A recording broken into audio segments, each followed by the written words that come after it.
De necesidades xeradas polo parón económico do coronavirus, sobre todo ante a grave crise que se anuncia. O colexio oficial que agrupa estes profesionais acaba de pedirlle á Xunta e aos concellos a través da FEGAM que reforcen a prestación de servizos sociais con contratacións inmediatas. Cristina Pérez. Aseguran desde o Colexio de Traballo Social que nestes momentos todos os equipos están desbordados. Son a Coruña, levan atendidas en 17 días a máis de 3.500 familias coas correspondentes accións inmediatas e xestións burocráticas. Os profesionais dos servizos sociais están excedendo con moito as 8 horas de xornada e advirten da necesidade de contratar máis persoal para evitar que se repita o escenario da crise de 2008, cando milleiros de persoas sen recursos, sen luz, sen alimentos ou desafiuzadas tiveron que agardar ata 3 ou 4 meses para seren atendidas. Ana Rodríguez é vogal do Colexio Oficial de Traballo Social. Estou falando de persoas que estaban en situación de cortes de luz, de desfiuzamentos,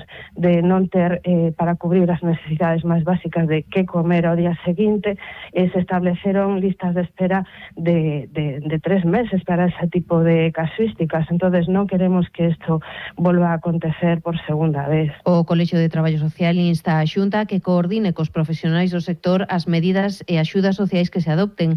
Lembra que a Lei de Emprego Público de Galicia permite contratacións inmediatas de interinos en contextos de necesidade e apunta que cun traballador social por cada 3.000 galegos a nosa comunidade está lonxe da ratio recomendada de 1 por cada 1.700 habitantes. O Pleno do Concello de Vigo sobre a situación